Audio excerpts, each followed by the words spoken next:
प्रभु यीशु मसीह के नाम में आप सबों को जय मसीह की। परमेश्वर का धन्यवाद हो कि परमेश्वर ने हमें एक अच्छा अवसर दिया है कि हम मसीह जीवन के बारे में अध्ययन करें। और जैसा कि हमने पिछले क्लास में हमने सीखा है, ईश्वरीयता की प्राथमिकता, एक मसीह जीवन में परमेश्वर के प्रति भक्ति की जो प्राथमिकता है, इसके बारे में हमने सीखा है। और आइए आज हम लेसन 4 को देखें, पेज नंबर 94, परमेश्वर के वचन से पहचान। तो मसीह लोगों का जो जीवन है, जब हम विषय को पढ़ रहे हैं कि परमेश्वर के वचन से पहचान, तो किस प्रकार से हमारा जीवन मसीह के वचनों के द्वारा दिन प्रतिदिन प्रभु में आगे बढ़ता है, उसकी जो महत्वता है आज उसके बारे में हम जानेंगे। परमेश्वर का वचन कैसे हर एक मसीहों के जीवन में लागू होता है, उसके बारे में आज हम जानेंगे। आइए 4:1 में हम देखते हैं परमेश्वर के वचन की महत्वता। पहला, परमेश्वर के वचन के फायदे। और इससे पहले कि हम अध्ययन आगे जाएं, बहुत अच्छा है कि हम भजन संगीता 119 को पढ़ें। और आप सभी लोग कुछ समय क्लास को रोककर आप भजन संगीता 119 को पढ़ें और उसके अंदर से 10 ऐसे फायदों की सूची बनाइए।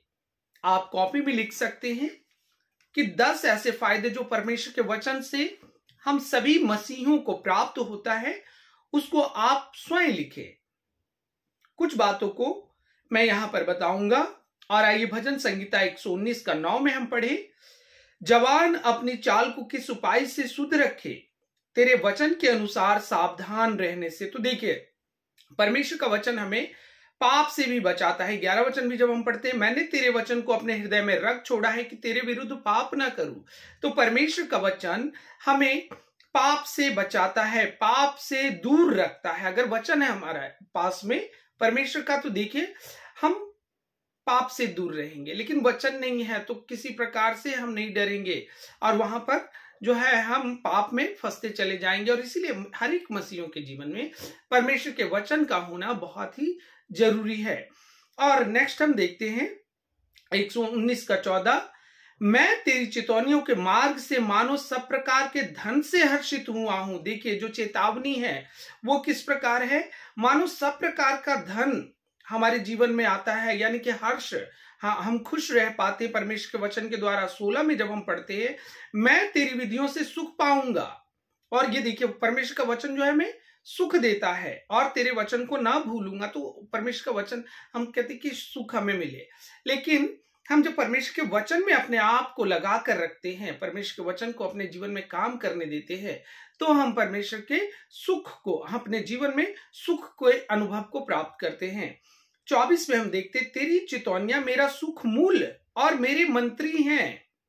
अब देखिए परमेश्वर का वचन कितना फायदा हमारे जीवन को दे रहा है। 28 में हम देखते, मेरा जीवन उदासी के मारे गल चला है, तो अपने वचन के अनुसार मुझे संभाल। दिखे, जब हम दुखी होते, उदास होते हैं, तो ऐसे समय में भी बड़ा बेहतर है कि हम बाइबल को उठाएं और बाइबल को पढ़ें और प्रार्थना करें। और देखिए, वचन कहता है कि तू अपने वचन के अनुसार मुझे संभाल। तो उदासी के समय में भी परमेश्वर का वचन जो है हमें संभालता है। 52 में हम देखते हैं, हे यहोवा, मैंने तेरे प्राचीन नियमों को स्मरण करके शांति पाई है। देखिए, शांति देने वाला वचन। हम सोचते कि क्या करें, हम दुखी हैं, हम निराश हैं। आपको ये पढ़ना चाहिए, आपको लागू करना चाहिए अपने जीवन में, क्योंकि जब हम मसीह लोग इस कार्य को करते तो हम देखते कि परमेश्वर हमें अपनी शांति को दे रहे हैं। और भी बहुत सारे आपको यहाँ पर वचन मिलेंगे। 105 में जब पढ़ते, तेरा वचन मेरे पांव के लिए दीपक और मेरे मार्ग के लिए उजियाला है। हमें समझ ही नहीं आता कि हम किधर चले, किधर चलना चाहिए, किधर नहीं जाना चाहिए। तो देखिए, यहाँ साफ लिखा है, तेरा वचन मेरे पांव के लिए, तो मार्ग दिखाने वाला ना।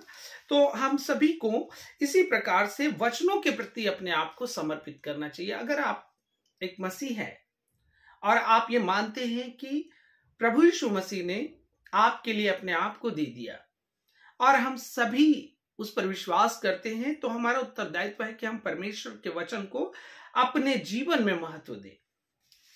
और इसी प्रकार से आप कम से कम इस भजन संहिता 119 से अपनी कॉपी में कम से कम 10 बातों को आप लिखें।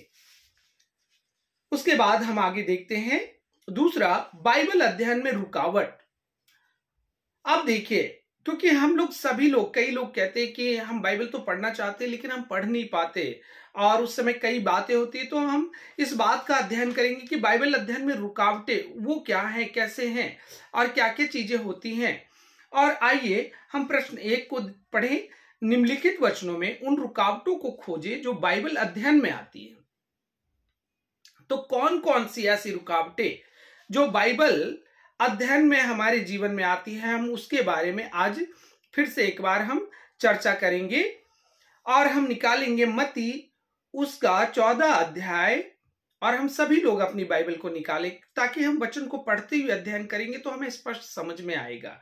और 14 अध्याय का 31 वचन हम पढ़े।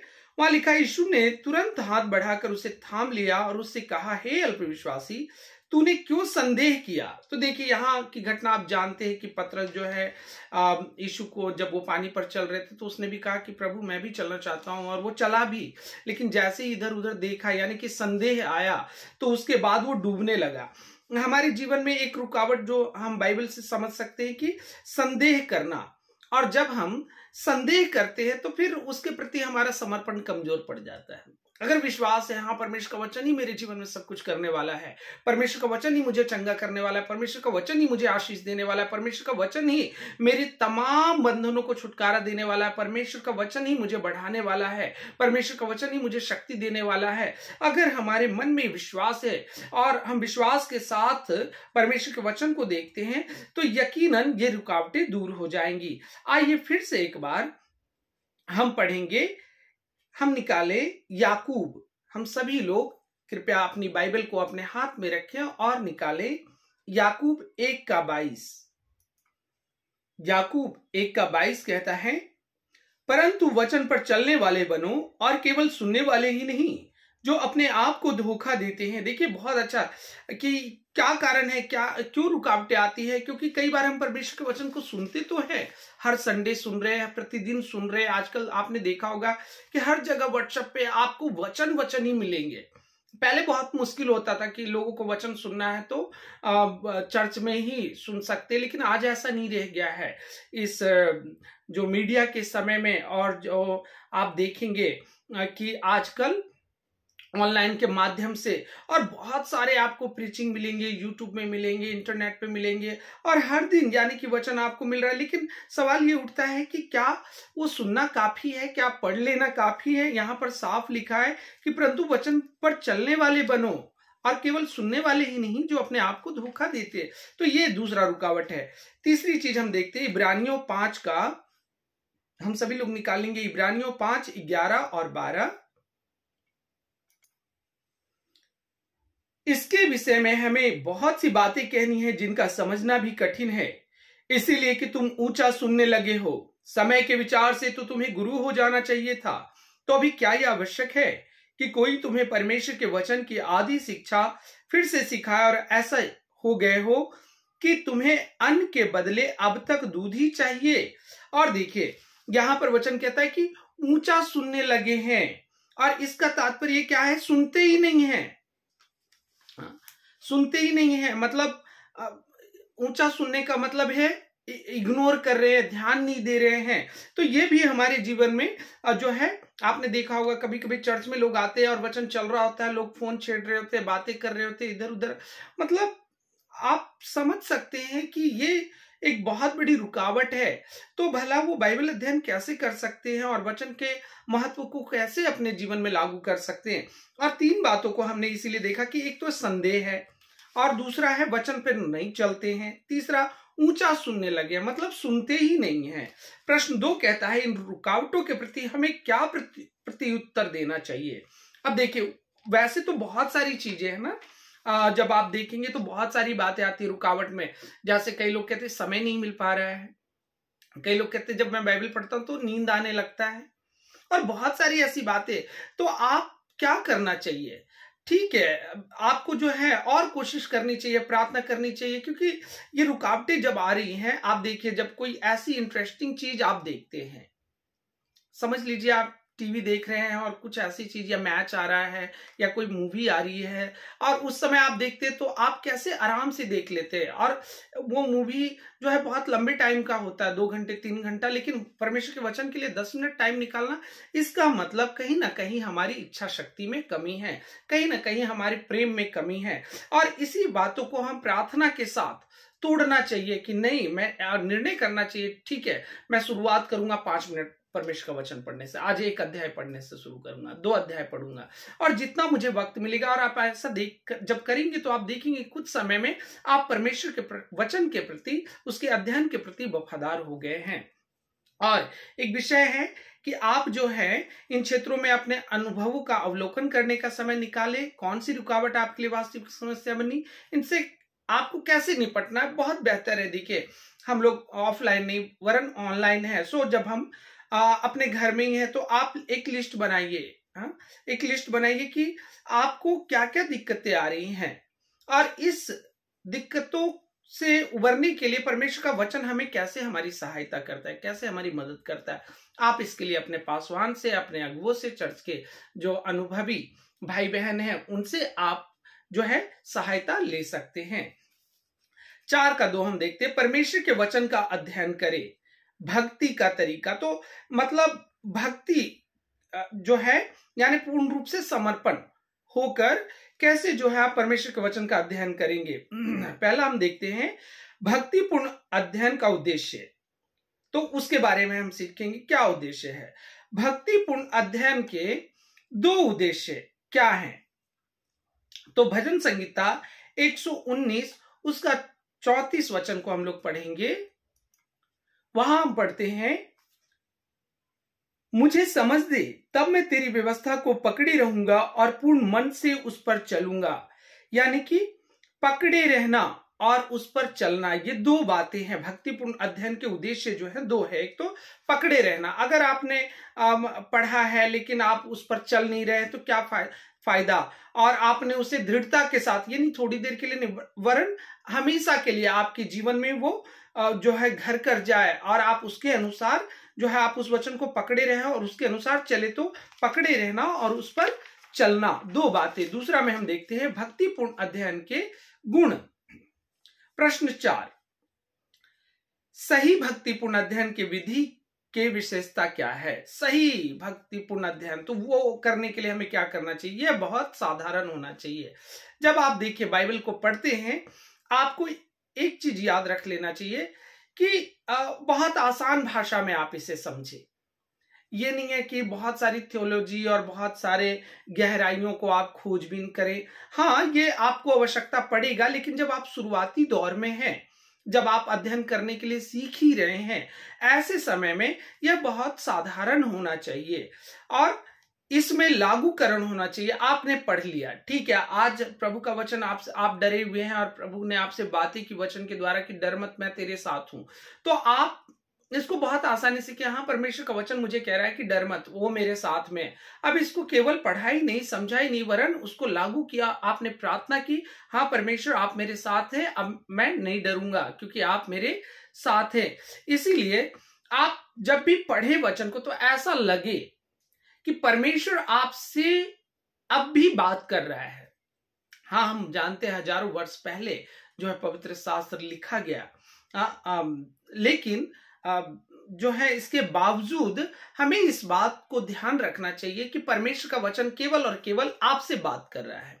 कई बार मैं लोगों को देखता हूं कि लोग जो है वचन बहुत भेजते लोगों को, लेकिन कई बार मैं सोचता हूं कि काश ये हो कि उसके लागूकरण को वो लिख कर भेजे, या जो साधारण सी बात उन्होंने समझी है। 2 बातें हैं ना कि आप जब अध्ययन कर रहे हैं तो 2 चीजें, एक तो कौन सी बातों को आपने सीखा है और कौन सी बातों को आपने लागू किया है।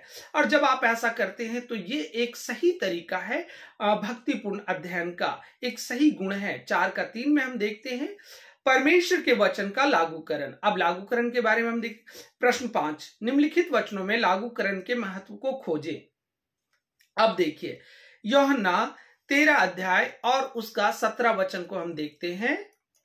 और यहां पर हम लोग पढ़ते हैं, तुम तो ये बातें जानते हो और यदि उन पर चलो तो धन्य हो। और आप यहां जानते हैं इस घटना को कि इसके ऊपर के वचन को आप पढ़ेंगे तो यीशु मसीह ने अपने चेलों के पैर को धोए। और जब 14 वचन कहता है, यदि मैंने प्रभु और गुरु होकर तुम्हारे पांव धोए तो तुम्हें भी एक दूसरे के पांव धोना चाहिए, क्योंकि मैंने तुम्हें नमूना दिखा दिया है कि जैसा मैंने तुम्हारे साथ किया है तुम भी वैसा ही करो। तो अब यहां पर हम सीख सकते हैं कि हमें किस प्रकार सेवा करना चाहिए। प्रभु यीशु मसीह ने आदर्श दिखाया है हमें कि किस प्रकार से हमें, उन्होंने अपने चेलों के पांव को धोकर, यानी सेवा के तरीकों को, तो क्या आज हम उसे लागू कर रहे हैं? हाँ, तो इन बातों को हम अपने जीवन में लागू करें और तब आप जान पाएंगे कि कैसे जो है परमेश्वर का वचन हमारे जीवन में काम कर रहा है। मत्ती 7 उसका 24 से 27 जब हम वचन को पढ़ते हैं तो वहां हम देखते हैं, और यहां पर हम देखते हैं कि वचन को सुनना और उस पर चलना। तो देखिए, आप यहां के दृष्टांत को जब मत्ती 7 24 से 27 में आप पढ़ेंगे तो यीशु मसीह ने दो व्यक्तियों के बारे में बताया, एक बुद्धिमान और एक निर्बुद्धि के बारे में, कि एक बुद्धिमान ने जो है अपना घर बहुत स्ट्रांग और अच्छी तरह से बनाया, और इसीलिए जब में वर्षा, बाढ़ें आई, आंधियां चली और उस घर पर टकवे लगी, परंतु वह नहीं गिरा क्योंकि उसकी नींव चट्टान पर डाली गई थी। हाँ, लेकिन दूसरा जो है ऐसा नहीं, उसने बालू पर बनाया, परंतु जो कोई मेरी ये बातें सुनता है और उस पर नहीं चलता, वो कैसा है? उस निर्बुद्धि मनुष्य की नाई ठहरेगा जिसने अपना घर बालू पर बनाया है। और इसीलिए जब में आई, बारिशें आई, तो वो क्या हुआ? गिर गया, सत्यानाश हो गया। तो परमेश्वर का वचन इस प्रकार से दृष्टांत में हमें बताता है कि बुद्धिमान मनुष्य जिसने चट्टान पर घर बनाया है। तो इसका मतलब है कि जब हम लागूकरण करते हैं तो आज हमारे जीवन में यह बहुत जरूरी है कि हम बड़े ही मजबूती के साथ उसे अपने जीवन में लागू करें। ये नहीं है कि ठीक है हवा के साथ बह गए, ठीक है। अक्सर लोगों को देखा गया है कि वक्त के साथ वो बदलते रहते हैं हमेशा, लेकिन जिसने मजबूती से बनाया, मैंने देखा लॉकडाउन के द्वारा और उसके दरमियान जब लोगों को संगतियां नहीं मिली तो बहुत सारे लोग पीछे चले गए, लेकिन इसमें बहुत सारे लोगों को देखा गया कि उन्होंने मजबूती के साथ प्रभु को पकड़े रहा और आज भी उसी प्रकार से सेवा कर रहे हैं जैसे वो पहले कर रहे थे। और इसीलिए हमें भी परमेश्वर के वचन को, इसका मतलब है लागूकरण हमारे जीवन में होना चाहिए। ओके, नेक्स्ट हम देखते हैं लागूकरण की प्रक्रिया के कदम। तो क्या चीजें उसमें होनी चाहिए? दो बातों को हम देखेंगे। एक तो सत्य से शुरुआत, उसकी जो शुरुआत कर रहे हैं। देखिए, जो वचन हमसे जो बातें कहता है हमें उन्हीं बातों को कहना चाहिए ना। सत्य, उसमें सत्य क्या है? अगर प्रभु का वचन हमसे सेवा के बारे में कह रहा है तो हमें सेवा के बारे में बात करनी चाहिए। अगर झूठ के विषय में शिक्षा दे रहा है तो हमें झूठ के विषय में जो है बताना चाहिए। और इसका मतलब है सत्य से शुरुआत करनी चाहिए। साधारण सत्य को खास कदम के साथ अनुवाद करना चाहिए। तो इस चीज को याद रखना है कि हाँ, साधारण सत्य जो हमें दिखाई दे रहा है तो खास कदम और उसके मायने जो हमारे जीवन में या मसीह जीवन में होना चाहिए, उसको फिर अनुवाद करते हुए हमें लागूकरण की प्रक्रिया में आगे बढ़ना चाहिए। अब सामूहिक वार्तालाप आपके लिए होमवर्क है। यहां पर आप देख सकते हैं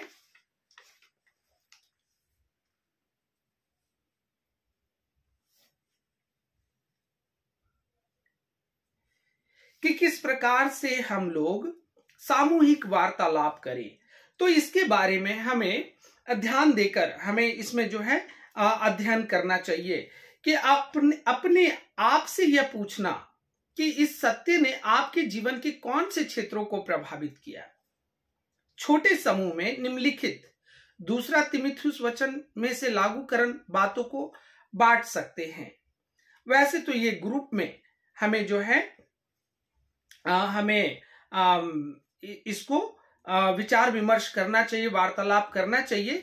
लेकिन हम आज इसी प्रकार से हम अपनी बाइबल को निकालते हुए और हम उसमें से सत्य को निकालते हुए और लागूकरण को हम लोग करेंगे। हाँ, जीवन में कौन से ऐसे क्षेत्र को प्रभावित किया है। तो आइए हम सभी लोग हम 2 तीमुथियुस उसका 3 अध्याय 15 और 16 वचन को हम निकाले। आइए हम सभी पवित्र शास्त्र को 2 तीमुथियुस 3 अध्याय और 15 और 16 हम यहां देखेंगे और इसके बारे में आप अपने मन में विचार कीजिए। अगर बेहतर है कि आप अपने कॉपी में इन बातों को लिख लीजिए। और यहां जब हम पढ़ते हैं, और बालकपन से पवित्र शास्त्र तेरा जाना हुआ है, जो तुझे मसीह पर विश्वास करने से उद्धार प्राप्त करने के लिए बुद्धिमान बना सकता है। हर एक पवित्र शास्त्र परमेश्वर की प्रेरणा से रचा गया है और उपदेश और समझाने और सुधारने और धर्म की शिक्षा के लिए लाभदायक है। अब देखिए, पहली बात जब हम पढ़ते हैं तो वहां लिखा है कि जो तुझे मसीह पर विश्वास करने से उद्धार प्राप्त करने के लिए बुद्धिमान बना सकता है। ये देखिए, बुद्धिमान हमें बना सकता है, यानी किसके लिए? मसीह पर विश्वास करने से उद्धार प्राप्त करने के लिए। जब हम 16 पढ़ते हैं, वहां लिखा है, इस सत्य को देखिए, हर एक पवित्र शास्त्र, कोई संदेह नहीं, हर एक पवित्र शास्त्र परमेश्वर की प्रेरणा से रचा गया है।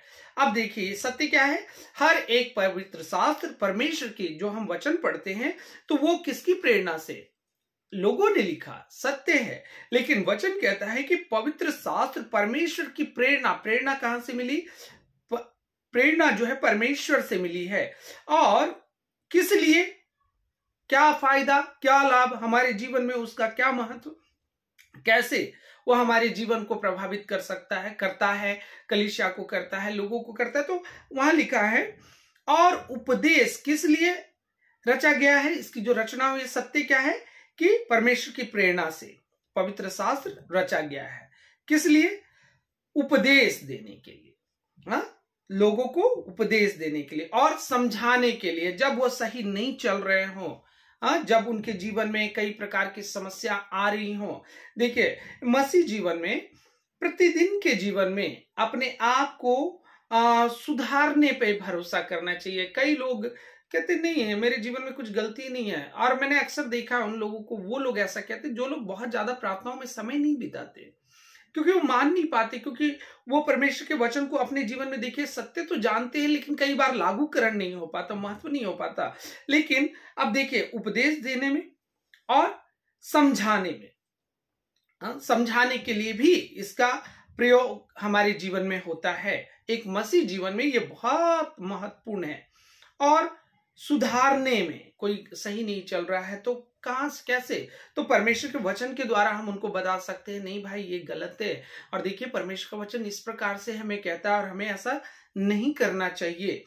और धर्म की शिक्षा के लिए, तो किस लिए? धर्म की शिक्षा। कहां से हम शिक्षा पाएंगे? हमें मसीह जीवन में क्या, हमें एक समान नहीं है ना, हमेशा बढ़ते जाते हैं। आप यकीन मानिए कि मसीह एक ऐसा जीवन है जो कभी आप रुकते नहीं है इसमें।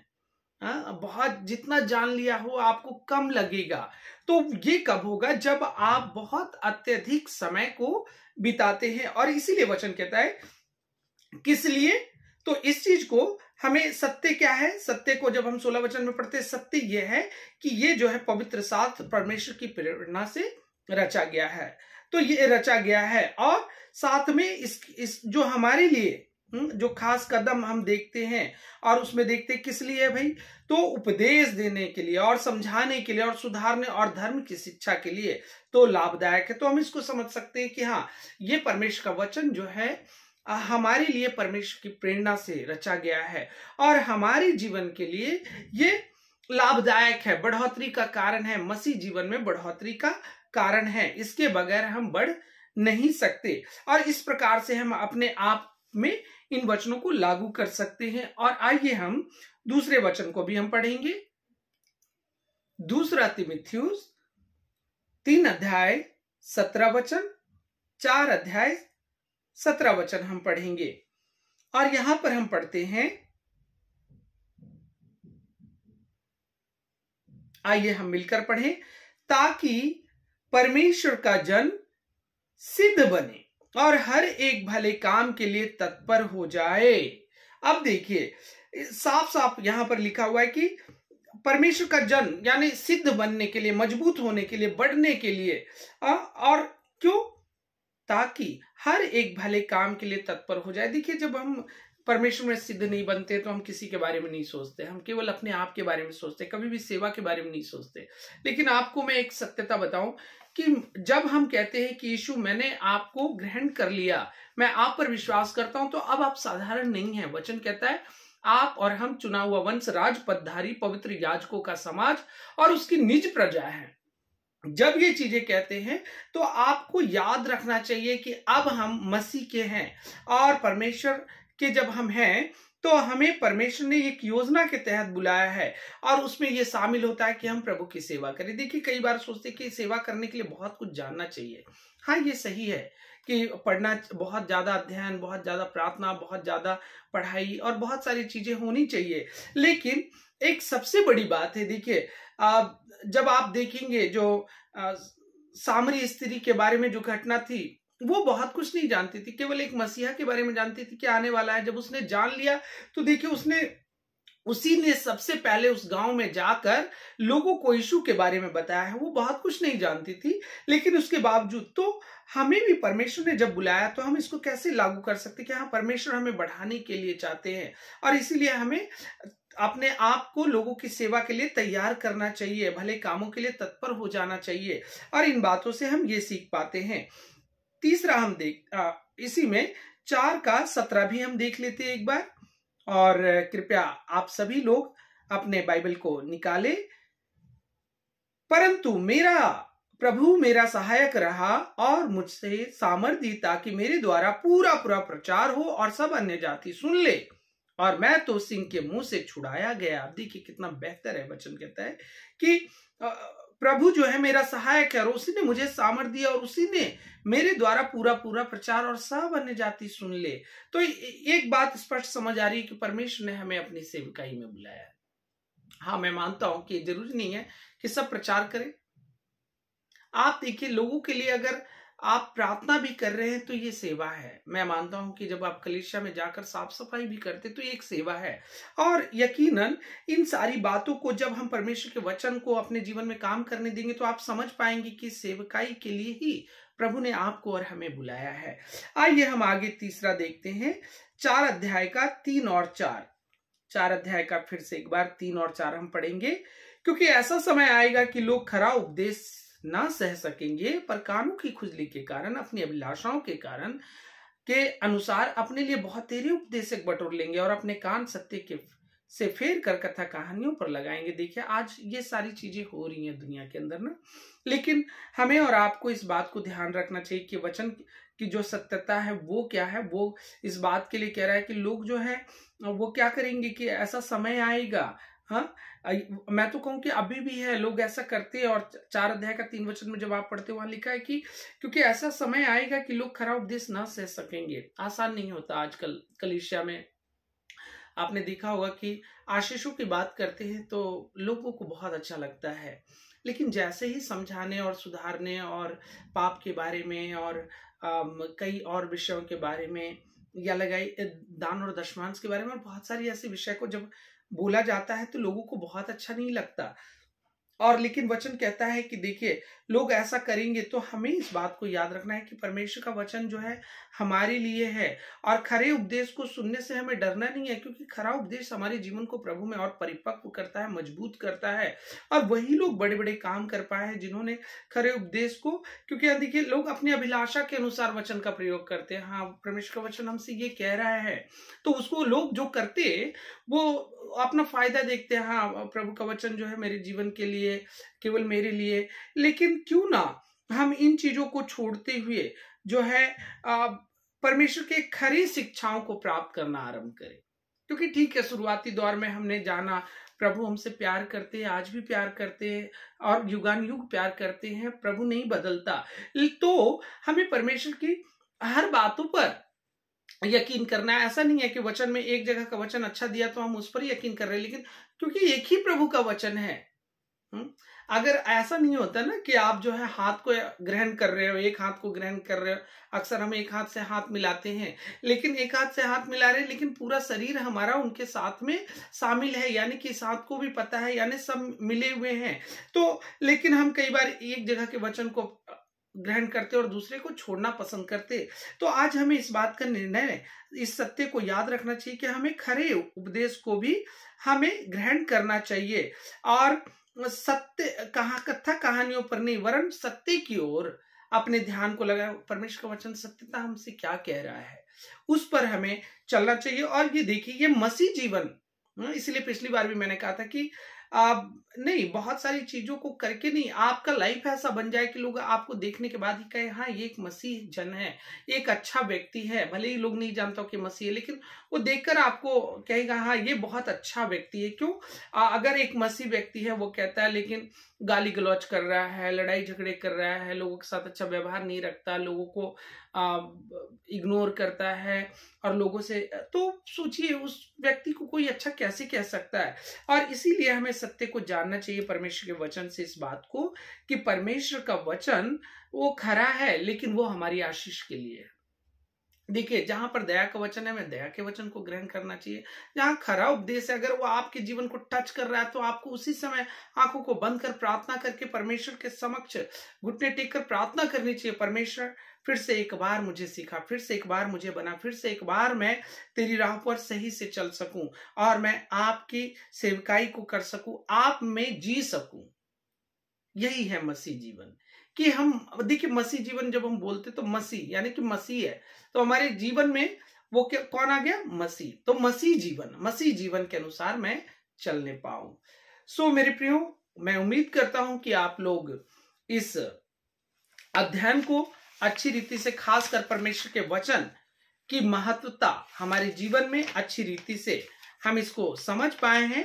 और मैं उम्मीद करता हूं कि आप भी परमेश्वर के वचन के फायदों के अनुसार अपने जीवन में परमेश्वर के वचन को प्राथमिकता देंगे, महत्व देंगे और सत्य को ढूंढते हुए उसे अपने जीवन में लागू करते हुए परमेश्वर की ओर मसीह जीवन में बढ़ते जाएंगे। परमेश्वर आप सबको आशीष दे। मेरी आशा है, मेरी प्रार्थना है कि आप आने वाले समय में और भी मसीहियों के लिए और अन्य लोगों के लिए भी आशीष का कारण बन जाए।